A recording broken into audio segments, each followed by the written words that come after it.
अगर आपके घर के पास में बरगद का वृक्ष नहीं है या आपको कहीं से कच्चा सूत नहीं मिल रहा है, तो आज की इस वीडियो में मैं बताने वाली हूँ कि आप वट सावित्री की पूजा किस तरीके से कर सकते हैं। जय श्री कृष्णा, राधे राधे। मेरे यूट्यूब चैनल सात्विक मन में आप सबका बहुत बहुत स्वागत है। ईश्वर से प्रार्थना करती हूँ कि आपके घर परिवार में सुख समृद्धि हमेशा बनी रहे। वट सावित्री व्रत का त्यौहार सुहागिन स्त्रियों के लिए बेहद खास माना जाता है। इस दिन सभी सुहागन स्त्रियां अपने पति की लंबी आयु के लिए, उनकी सुख समृद्धि के लिए वट वृक्ष की पूजा अर्चना करती हैं। वट वृक्ष में ब्रह्मा, विष्णु, महेश के साथ साथ लक्ष्मी जी का वास माना जाता है। हर साल वट सावित्री व्रत जेठ मास की अमावस्या तिथि को मनाया जाता है। इस बार जेठ अमावस्या तिथि 30 मई को होगी, तो इसी दिन वट सावित्री व्रत मनाया जाएगा।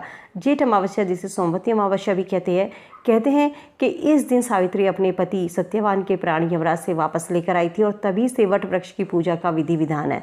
वट वृक्ष को हिंदू धर्म में बरगद का पेड़ कहा जाता है। बरगद के पेड़ को हिंदू धर्म में पूजनीय माना जाता है। कहते हैं बरगद के पेड़ की आराधना करने से सौभाग्य की प्राप्ति होती है, घर में सुख समृद्धि की प्राप्ति होती है। कैसे आप वट सावित्री व्रत की पूजा कर सकते हैं अगर कोई पहली बार इस व्रत को रख रही है? और इसके अलावा अगर आपके घर के आसपास में कोई वट वृक्ष नहीं है या कच्चा सूत आपको नहीं मिल पा रहा है, तो चलिए जानते हैं कैसे आप उसकी पूजा कर सकते हैं।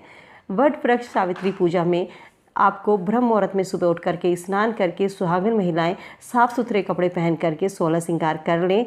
इसके बाद बरगद के पेड़ के नीचे जाकर आप गाय के गोबर से सावित्री माता की मूर्ति बनाकर पूजा की जाती है।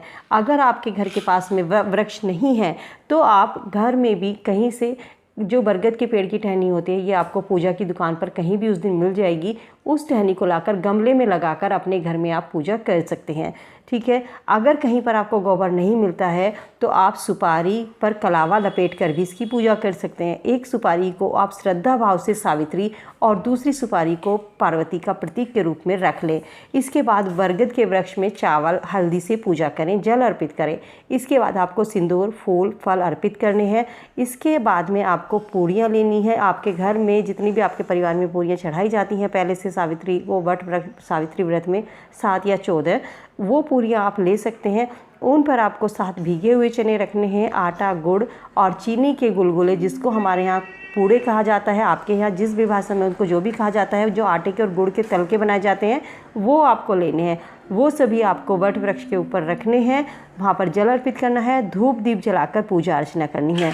इसके बाद सफ़ेद सूत आपको पूजा की दुकान पर मिल जाएगा। अगर सफ़ेद सूत नहीं है तो आप कलावा ले सकते हैं या आप रील भी ले सकते हैं। सफ़ेद सूत बरगद वृक्ष के चारों ओर लपेट करके वट वृक्ष की 5 या 7 बार परिक्रमा करें। अपनी श्रद्धानुसार कितनी बार भी आप परिक्रमा कर सकते हैं।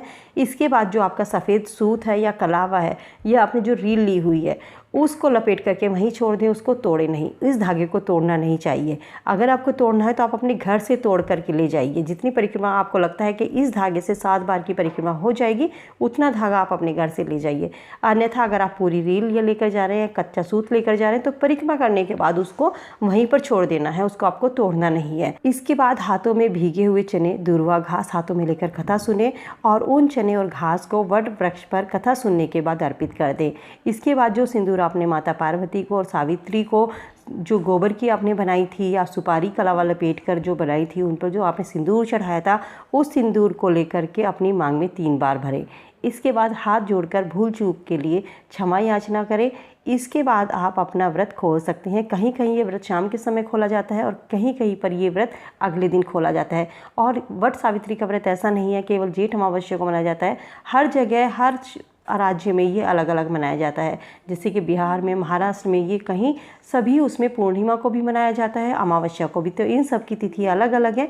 आप किस राज्य में हैं, ये तिथि आप अपने पंडित से अपने आस पड़ोस में जान लीजिएगा। इसके बाद आप अपना जो वृक्ष की कोपल होती हैं और जो चने भीगे हुए हैं, उनको लेकर आप व्रत खोल सकते हैं खाकर, या प्रसाद में जो आपने यहाँ पूरियाँ और गुलगुले बनाई हैं, उसको लेकर भी आप व्रत खोल सकते हैं। जो वहाँ पर आपका पूजापा होता है पूरी गुलगुले का, वो आप चढ़ावा अपनी सासू माँ को या आपके घर में जो भी सुहागन स्त्रियाँ हैं, उनको उस पूजापे को देने के बाद ही आप अपने व्रत को खोल सकती हैं। तो ये थी छोटी सी जानकारी व्रत के बारे में। उम्मीद करती हूँ जानकारी आपके लिए लाभदायक होगी। ऐसी ही छोटी छोटी जानकारी के लिए चैनल को सब्सक्राइब कर ले, बेल आइकन प्रेस कर ले, जिससे जो भी वीडियो मैं यहाँ पर अपलोड करती हूँ वो आप सभी को समय से मिल सके। जय श्री कृष्णा। मिलती हूँ नई वीडियो में नई जानकारी के साथ। जय श्री कृष्णा, राधे राधे।